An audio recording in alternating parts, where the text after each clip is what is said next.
Nous sommes aujourd'hui le 6 novembre 2022. Nous avons comme thème ce matin, voici comment l'Afrique paye-t-elle la dîme à la France. Et la Bible va nous inspirer à mieux comprendre comment on peut payer un État ou un continent peut payer une dîme à un État. Cherchons à comprendre d'abord qu'est-ce qu'une dîme. Après, nous allons parler de son rôle. Nous allons répondre à la première question, à savoir la dîme. La dîme, c'est l'impôt sur les récoltes prélevées par l'Église. Mais en dehors de l'Église, la dîme est connue dans la tradition de nos parents. Avant la récolte générale, quand nos parents font, quand ils cultivent dans les temps anciens, avant la récolte générale, avant que la récolte ne commence normalement, les premières parties des produits sont mises à part, attachées au sommet du grenier. Ils attachent et ils mettent ça au sommet du grenier en haut, là où personne ne peut toucher.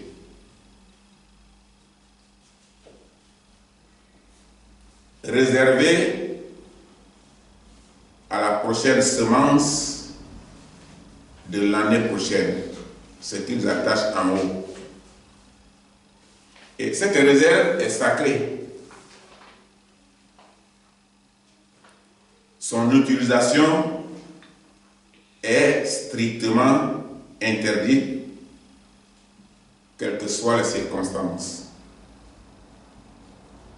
Et ça, c'était de leurs habitudes, c'était leur manière de payer la dîme. Ils disent ça, c'est réservé à Dieu. Et personne ne pouvait toucher. Ils attachent ça et ils attachent au fond du grenier en haut. Et c'est protégé. Même s'ils ont faim, même si la nourriture finit au cours de l'année, ils ne touchent pas à ça. Parce que c'est réservé à Dieu. C'était leur manière de payer la dîme. Parce que c'était la première partie de leur récolte qu'ils sélectionnent pour conserver de façon stricte. Nous allons lire dans Malachie 3, verset 10. Malachie, chapitre 3, verset 10. Dans Malachie, chapitre 3, verset 10, la Bible dit: apportez à la maison du trésor toutes les dîmes, afin qu'il y ait de la nourriture dans ma maison. Mettez-moi de la sorte à l'épreuve, dit l'Éternel des armées, et vous verrez si je n'ouvre pas pour vous les écluses des cieux. Si je ne répands pas sur vous la bénédiction en abondance. Voilà ce que la Bible dit dans ce passage. Et quel est le rôle de la dîme? La dîme est le 10e de votre revenu ou de vos revenus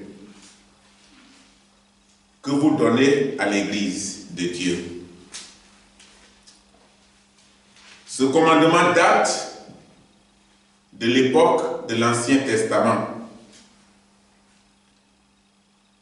Et le prophète Malachie a enseigné l'importance de la dîme à l'Église et au peuple de Dieu. Et les bénédictions qui découlent de l'obéissance de cette loi. C'était aux enfants de Dieu qu'il parlait. Et il leur enseignait l'importance de la dîme. Parce que Dieu dit apportez dans la maison la dîme pour qu'il y ait de la nourriture suffisante dans ma maison. Et alors, je vous bénirai. Et le prophète Malachie expliquait ça au peuple d'Israël. Apporter à la maison du trésor toutes les dîmes est un ordre de Dieu et enseigné par ses prophètes. La dîme est associée à la prospérité de celui ou celle qui donne. Dans la loi chrétienne, la dîme est considérée comme une contribution au ministère chrétien, c'est-à-dire au ministère de l'Église. La dîme est définie comme l'apport du chrétien à son salaire.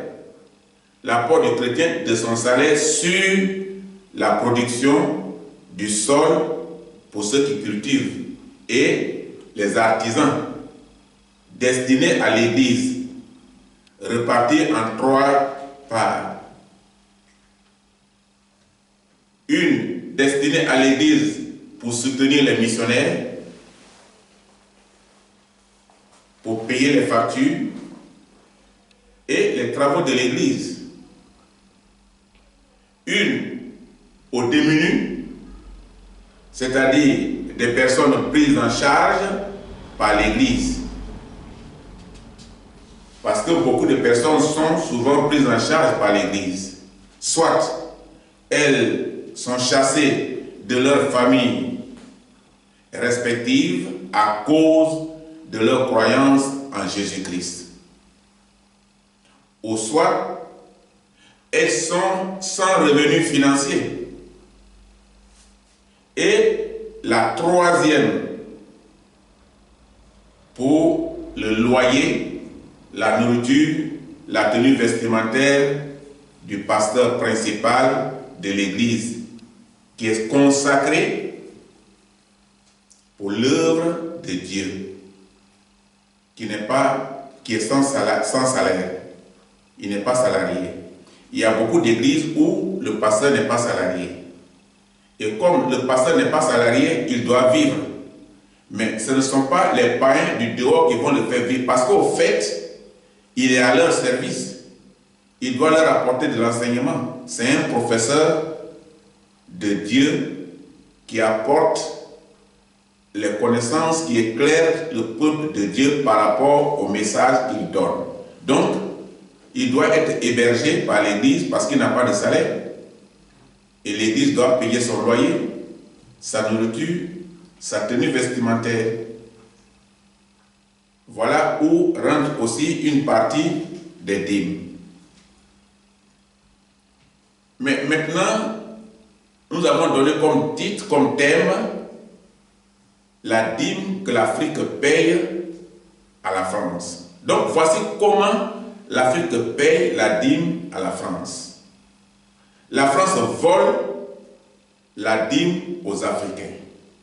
Et nous allons voir comment cela se fait. Nous allons lire dans Jean 10, verset 10. Jean, chapitre 10, verset 10. Le voleur ne vient que pour dérober, égorger et détruire. Moi, je suis venu afin que les brebis aient la vie et qu'elles soient dans l'abondance. Ce verset est profond parce que il nous explique 2 choses. Celui qui protège les biens et celui qui détruit les biens. Généralement, les voleurs sont très habiles et rapides, capables de désarmer les pièges, de forcer des verrous et serrures de votre porte. Sinon, souvent, fermez votre maison à clé. Mais vous constatez qu'au retour, le voleur est rentré. Sûrement, il a une technique professionnelle ou il a déverrouillé ce que vous avez fait, ou alors il a simplement forcé les serrures de votre porte. Ou alors, il peut faire du vol professionnel, c'est-à-dire espionner les ennemis pour éviter la détection de l'ennemi et d'effectuer des frappes dans le dos. La France frappe l'Afrique dans le dos. Et ça a commencé depuis très longtemps. Et la base est de voler. Parce qu'un voleur, c'est aussi une personne qui effectue un vol par extension. Et ce terme s'applique aux personnes morales, par exemple, des sociétés, des entreprises et les gouvernements qui font des plans pour détruire le bien de l'autre. Donc la Bible dit que le voleur ne vient que pour dérober, égorger et détruire. La France dérobe en Afrique, pille leur sous-sol, égorge, c'est-à-dire qu'elle tue les leaders indépendantistes africains. Et il en a tué beaucoup de leaders et aussi beaucoup de présidents à cause de leur sous-sol. Et elle détruit l'économie africaine. Les pilleurs sont des voleurs qui prennent des biens d'un lieu de façon destructrice, désordonnée et souvent violente. C'est ce que fait la France avec les Africains. Prennent leurs biens avec violence et quiconque réclame ses droits est d'office assassiné. C'est pourquoi il y a l'armée en permanence, l'armée française en permanence en Afrique. Et ça couvre ça couvre 5 pays africains, 15 pays africains. C'est à cause de leur sous-sol, à cause de dérober, voler et égorger que Kadhafi a été assassiné pour avoir un chemin ouvert et implanter l'armée européenne en général, l'armée des Occidentaux. Et c'est ce qui est en train de se produire actuellement. Et lorsque on découvre cela et qu'on leur dit partez et laissez-nous le terrain libre, c'est un problème. La personne doit être assassinée.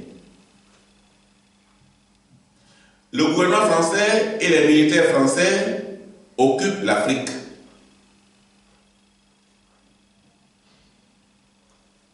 Et ont profité de cette situation pour expédier vers la France des centaines, sinon des milliers d'œuvres d'art des Africains.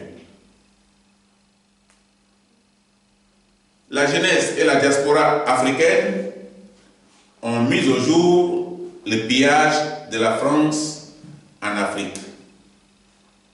Et c'est pour cela que la dame Nathalie Nyam a été expulsée de la France, interdit de mettre pied en France pour avoir dénoncé cela. C'est pourquoi Seva est poursuivi par la France comme un pion de la Russie.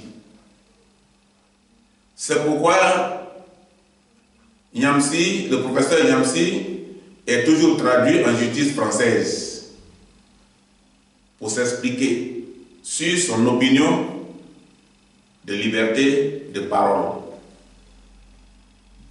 Parce que à l'époque, ces choses étaient fermées et personne ne pouvait en parler. La France réclame à l'Afrique la dîme de toutes ses richesses pour sa décolonisation. Nous vous avons décolonisé, vous nous payez la dîme de vos biens. Mais qui les avait colonisés? Ce sont eux qui ont colonisé l'Afrique. Ce sont eux qui ont reparti l'Afrique sans les Africains, et chacun a pris sa part et chacun se réclame de propriétaire. Mais la France demande qu'on lui paye la dîme pour la décolonisation. Pour la langue française enseignée en Afrique, vous parlez nos langues, vous nous payez la dîme de ce que vous gagnez. Mais la dîme qu'on doit payer à la France n'est pas une dîme qui est payée de façon libre. C'est la France qui choisit ce qu'elle veut. Finalement, ce n'est plus la 10e partie. Mais c'est au contraire, la France prend dans les conventions 90 et laisse 10 à l'Afrique. Donc, pour la langue parlée et enseignée en Afrique, elle réclame la dîme pour la civilisation. Nous vous avons apporté la civilisation, mais la civilisation existait depuis en Afrique. Mais quelle civilisation qu'ils nous apportent? La plupart de ce qu'ils appellent civilisation est de la sauvagerie, qui sont parfois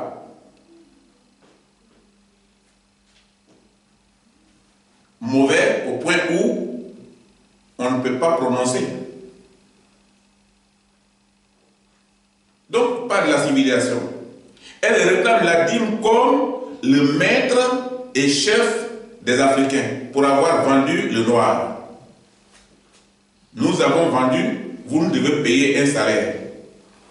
Parce que nous sommes vos maîtres, nous sommes vos propriétaires, vous êtes nos marchandises.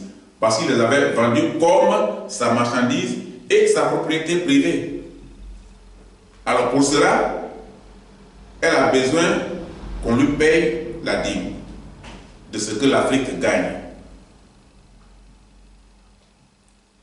La condition pour payer la dîme à la France est un dossier caché et signé par les chefs d'État africains qui voudraient garder toujours l'Afrique en esclavage entre les mains des colons. C'est cet accord criminel qui a été découvert et dénoncé tout récemment grâce au courage du gouvernement malien. Et le Mali est devenu le problème principal de la France en 2021-2022. Nous allons lire dans Ésaïe 33, verset 1. Ésaïe chapitre 33, verset 1, la Bible dit: malheur à toi qui ravage et qui n'a pas été ravagé, qui pille et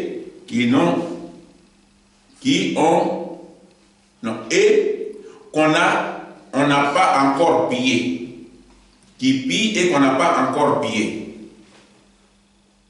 Quand tu auras fini de ravager, tu seras ravagé.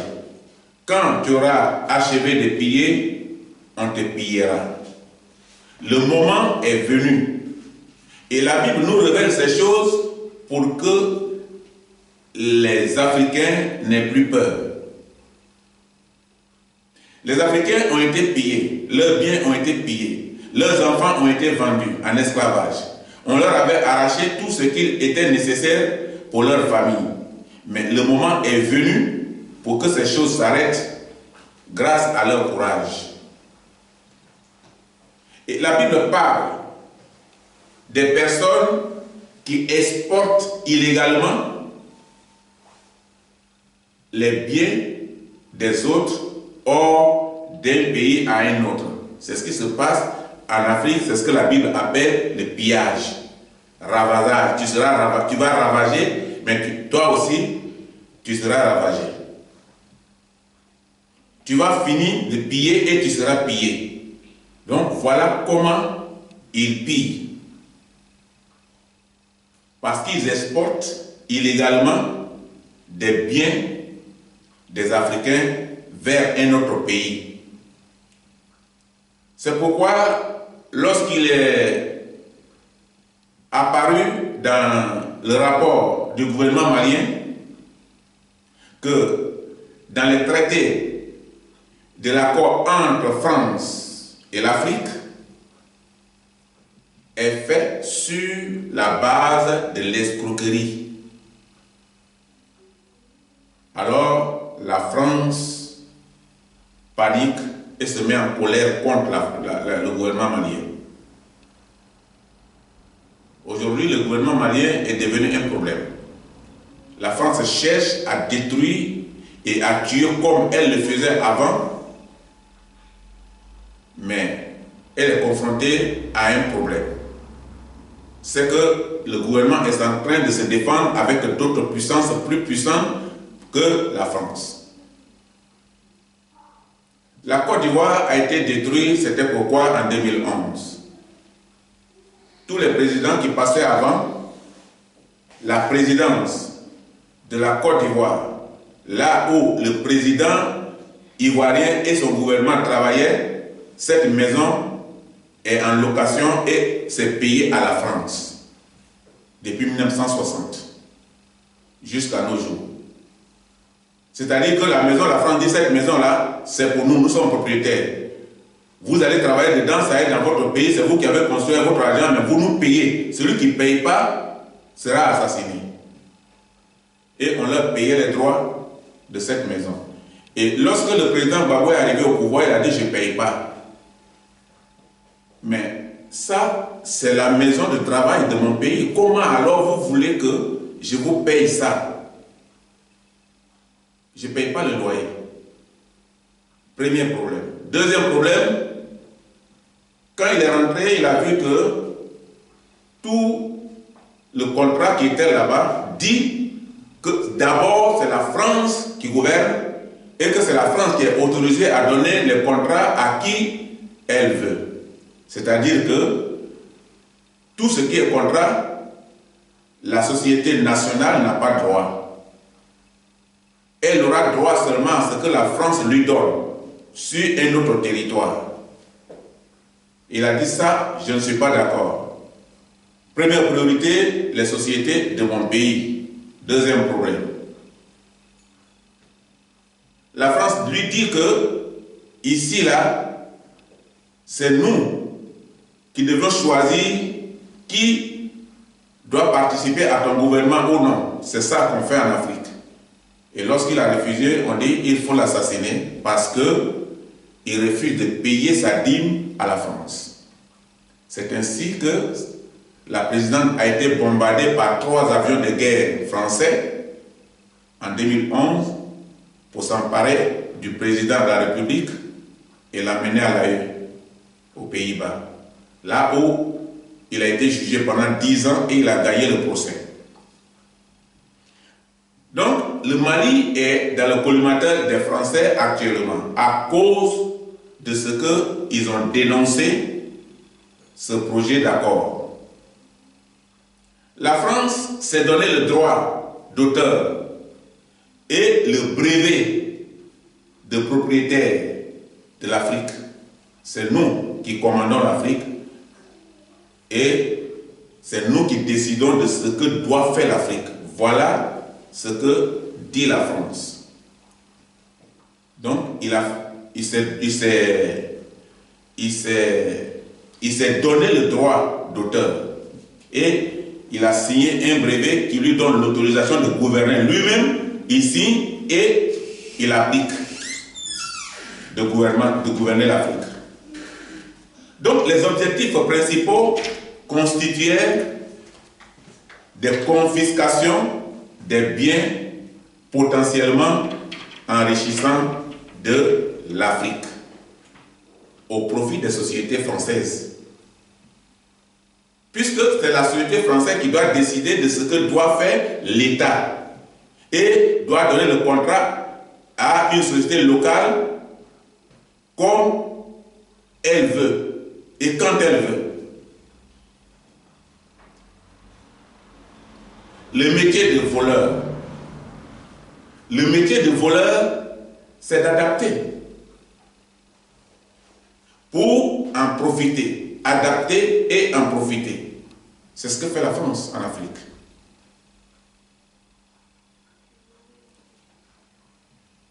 Celui qui n'était pas prêt à payer sa dîme à la France doit être éliminé.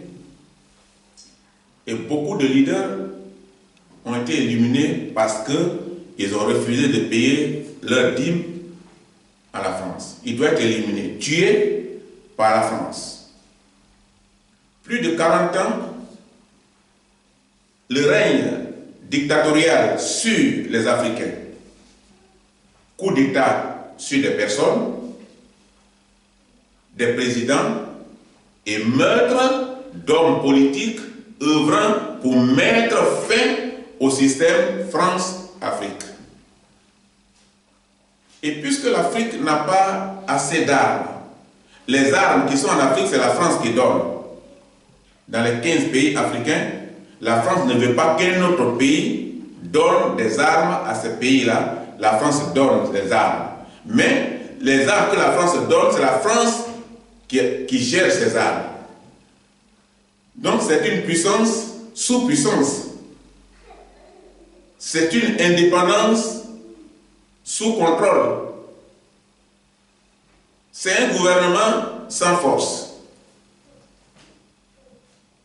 Et depuis plus de 40 ans, c'est comme ça que l'Afrique vit sous la dictature de la France. La coopération France-Afrique est diabolique et criminelle. La monnaie du franc CFA comme outil d'asservissement ultime de 15 pays africains, fabriqué en France et géré par les néocolons et les institutions que la France a mis en place pour empêcher l'Afrique d'être réellement indépendante pour se prendre en charge elle-même. C'est un vol professionnel.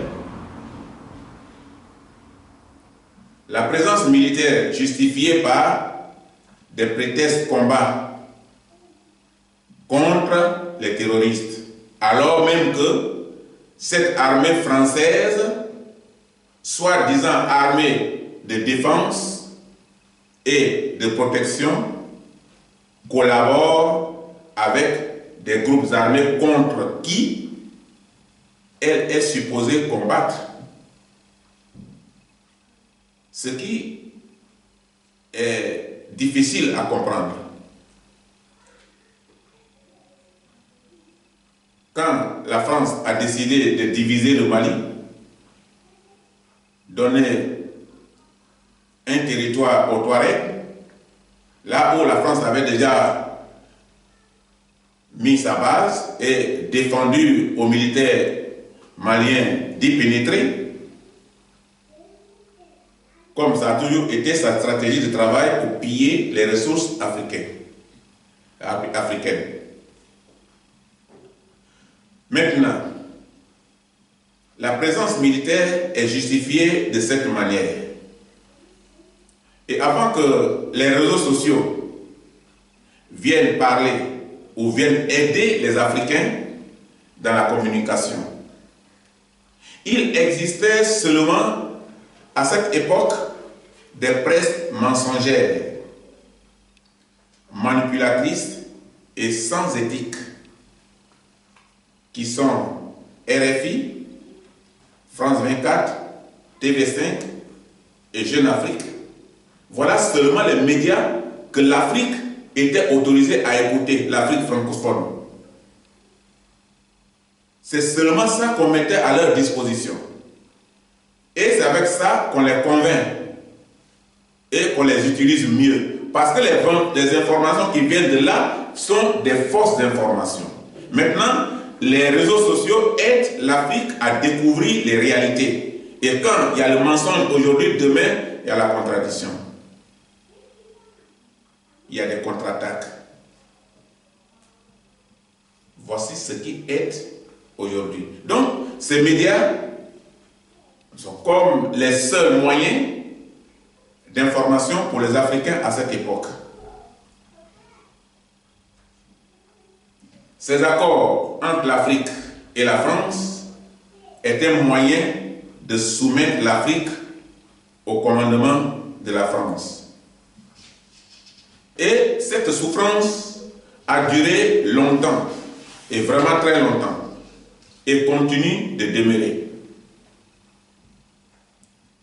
Un moyen d'empêcher tout développement de l'Afrique jusqu'à nos jours et de continuer le pillage. C'est cela la France-Afrique. La France s'est toujours battue sur le sang des Africains de manière acharnée et violente pour conserver son précaré, soi-disant, et ses avantages, en plus sa place à l'ONU. Parce que la France occupe la place du droit de veto des 5 pays de l'ONU. Mais si la France perd la moitié de ces 15 pays qu'elle-même, elle a déclaré à l'ONU comme propriétaire, si elle paye la moitié, elle paye sa place à l'ONU, elle sera vidée de cette responsabilité de droit de veto. Voilà pourquoi la France se bat. Nous allons voir dans 1 Samuel 17, verset 50. 1 Samuel 17, verset 50, la Bible dit: ainsi, avec une fronde et une pierre, David fut plus fort que le Philistin. Il le terrassa et lui ôta la vie, sans avoir d'épée à la main. Voilà la force que David a eue pour combattre Goliath. David n'avait pas d'arme. David avait la foi. Les Philistins sont originaires de Grèce, qui ont cherché à s'implanter dans la région. Ce sont des envahisseurs, comme la France en Afrique. Les Philistins ont été rejetés d'Égypte par le pharaon Ramès III.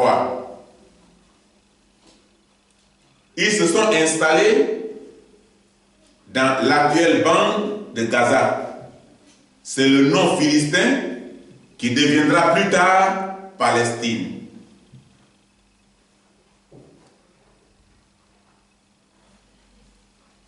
C'est de là que est venu Goliath. Goliath est donc du peuple des Philistins. Et la Bible donne de lui une description assez impressionnante, haut de taille, de plus de 3 mètres. Il effraie et terrorisait le peuple d'Israël. Plus particulièrement l'armée d'Israël. Qu'il parlait violemment en disant: choisissez-vous un homme et qu'il descende vers moi. On le trouve dans 1 Samuel 17, verset 8. Or, si personne n'ose affronter Goliath, et si personne n'arrive à le vaincre, les Philistins seront maîtres du pays et réduiront à l'esclavage les fils d'Israël.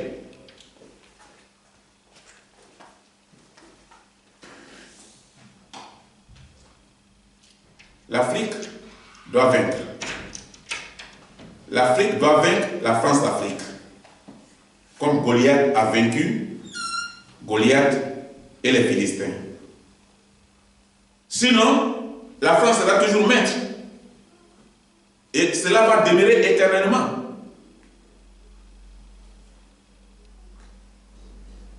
David représente Israël pour faire la guerre contre Goliath. Mais David y va au nom de Dieu.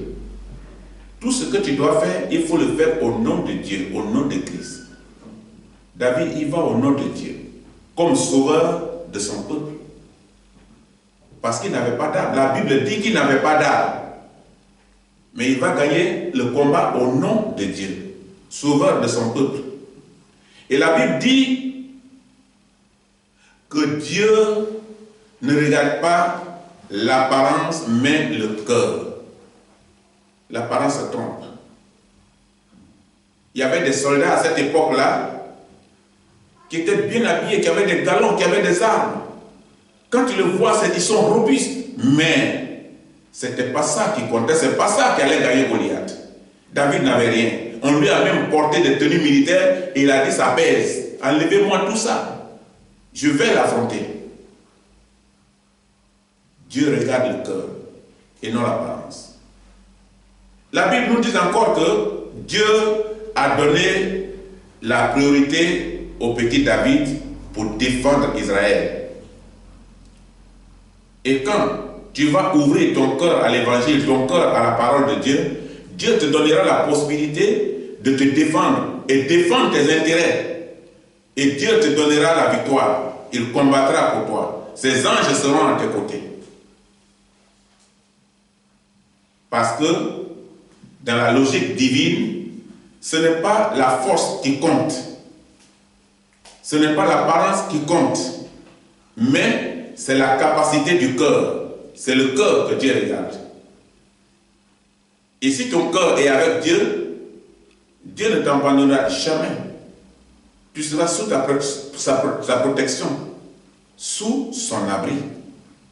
Parce qu'il regarde ton cœur, il connaît ton cœur.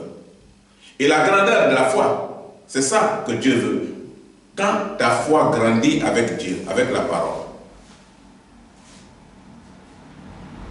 C'est ce que Dieu te demande. Et dans cette guerre contre les Philistins, David représente Israël parce qu'il aime son peuple. Et donc si tu es un enfant de Dieu, il faut aimer le peuple de Dieu. Il faut aimer ton âme. Il faut choisir Christ comme maître. Il faut lui remettre tout.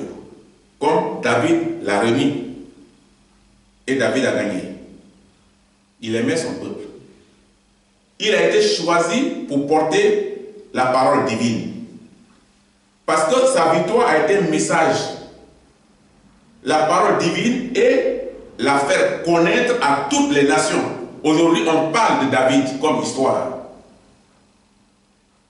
Toutes les religions parlent de David. De sa victoire, de sa force, de sa foi, de son courage. Et quand on est un enfant de Dieu, la foi compte. Sans la foi, nous ne pouvons pas arriver à vaincre l'ennemi, il nous faut la foi, comme David l'a eu. Les peuples africains ont besoin aussi de la foi. Les peuples africains, nous sommes en guerre.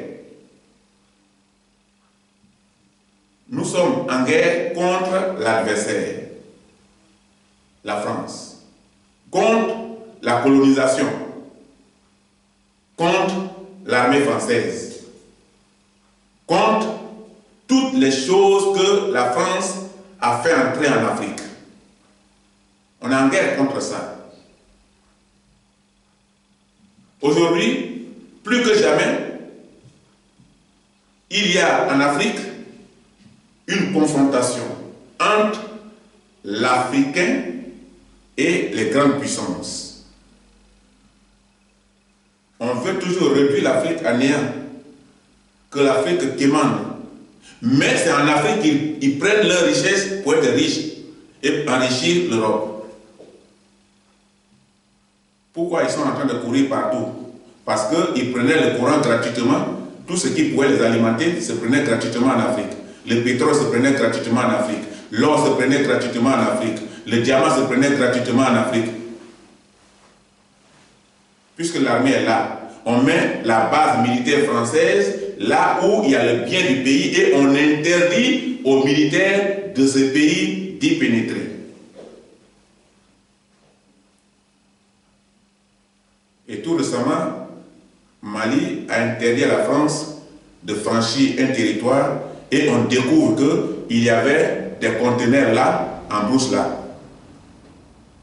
Et on leur demande, mais il y a quoi dans le conteneur là? On dit, c'est l'eau potable. Et Mali dit, mais vous avez presque une usine ici, vous fabriquez l'eau potable ici au désert? Il dit, oui, l'eau potable ne vient pas de la France pour servir les militaires. On dit, non, non, on a fabriqué ici, on va envoyer en France. Mais il faut être quand même ignorant pour ne pas comprendre. Ils ont dit, bon, on veut voir dedans. L'armée française avait interdit. Mais, comme M. Poutine devient une puissance aujourd'hui qui dérange la France en Afrique, il a une puissance qui est basée sur le Mali et à cause de son armement, la France était obligée d'accepter qu'on ouvre le conteneur, tout était de l'or, les lingots d'or. Et c'était leur habitude. Mais le dernier a été bloqué. Ce qu'ils appelaient l'eau potable, fabriquée au désert pour servir la France. Mais l'eau doit venir de la France pour servir les militaires au désert. Donc, nous avons cette responsabilité et nous devons lutter. Nous devons lutter contre les grandes puissances. Et maintenant, qu'est-ce que la Bible nous enseigne? Ici, l'adversaire redouble d'efforts. Parce que l'adversaire ne veut pas qu'on découvre son secret. Et plus on découvre son secret, il devient violent. Parce qu'il pense qu'on va lui arracher ce qu'il a déjà à sa portée gratuitement. Donc, il redouble d'efforts pour détruire l'Afrique. Le plus grand bateau de guerre, plus grand navire, plus grand bateau de guerre est arrivé en Côte d'Ivoire la semaine passée de la France. Plus grand bateau de guerre de la France, on a envoyé en Côte d'Ivoire avec des véhicules de guerre, avec des armes. Pour le moment, on ne sait pas pourquoi. Est-ce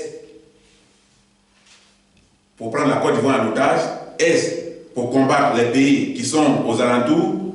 Pour le moment, personne ne sait pourquoi. Parce que simplement, l'adversaire redouble d'efforts pour ne pas perdre. Là où il a ses intérêts.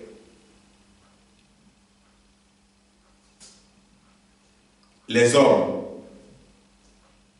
l'Afrique, la France détruit l'Afrique. Les hommes qui la dirigent, c'est-à-dire les dirigeants de l'Afrique et les biens des Africains. Donc, nous avons beaucoup d'Africains qui veulent avoir de grandes victoires. Or, la victoire ne vient pas seule. David a fourni d'efforts. Là où l'armée a échoué, c'est là que David a gagné. Parce que les grandes victoires sont pour ceux qui sont animés d'un peu de folie comme David, pour affronter Goliath. Mais plus les gens se préparent pour affronter Goliath, la France double d'efforts. Envoyer le plus grand bateau de guerre de la France en Côte d'Ivoire la semaine passée. Et la question reste posée. Pourquoi? Pourquoi le bateau de guerre de France ne peut pas être en France et c'est en Afrique que ça va? Et on attend la suite. Nous, Africains, si nous aimons l'Afrique comme David a aimé Israël, nous serons prêts à tout. Et nous allons chasser ou tuer des centaines et des milliers d'ennemis dans cette bataille avec la même lance qu'avait utilisée David en son temps pour vaincre l'armée des Philistins. Nous n'avons pas d'armes. Mais si nous avons le courage de David, nous allons vaincre. Maintenant, pour être un bon soldat, la guerre a des règles. Beaucoup de militaires sont partis au combat, la fleur au bout du fusil. C'est-à-dire la fleur au fusil. Et se sont fait tailler en pièces parce qu'ils n'ont pas appris les règles de la guerre. C'est ce qui arrive chez nos militaires africains. Ils pensent que la France les couvre. Ils travaillent en collaboration avec la France pour aller en guerre. Et la France les élimine petit à petit. Et on dit que c'est les terroristes. Qu'est-ce qu'ils font? Ils prennent un groupe militaire français, ils les déposent dans un coin, et on prend un groupe militaire africain, et on dit, vous allez passer ici, on va placer par vous, vous allez passer ici pour défendre, parce que les terroristes vont venir par là. Donc, à ceux-là, on ne leur donne pas des armes suffisantes. Et on dit que là-bas, vous serez servis. Et c'est le même groupe français qui vont éliminer ce groupe qu'ils ont envoyé. Ces officiers qui sont capables de défendre leur pays demain. Pour détruire leurs forces de défense. Donc, on a nos militaires là, souvent qui pensent que aller en guerre là, c'est avec l'ennemi qu'il faut aller en guerre. David n'a pas voulu participer le complot avec Goliath. Il a dit, je viens contre toi. Et parce que quand tu avertis l'ennemi que je viens contre toi, l'ennemi, il prend les reculs. Mais quand tu participes avec lui, tu te pièges toi-même. Parce que simplement, on n'a pas appris les règles de la guerre. Nous connaissons l'histoire de ceux qui nous ont précédés dans le combat et qui ont été assassinés froidement par la France. Nous allons conclure là aujourd'hui. Et l'Afrique doit se battre comme l'Église se bat contre le diable pour vaincre l'adversaire. Le Seigneur a besoin d'un peuple fort. Or, un peuple n'est jamais fort par lui-même, sans Dieu. Il lui faut la force qui est en Dieu et la puissance du Saint-Esprit.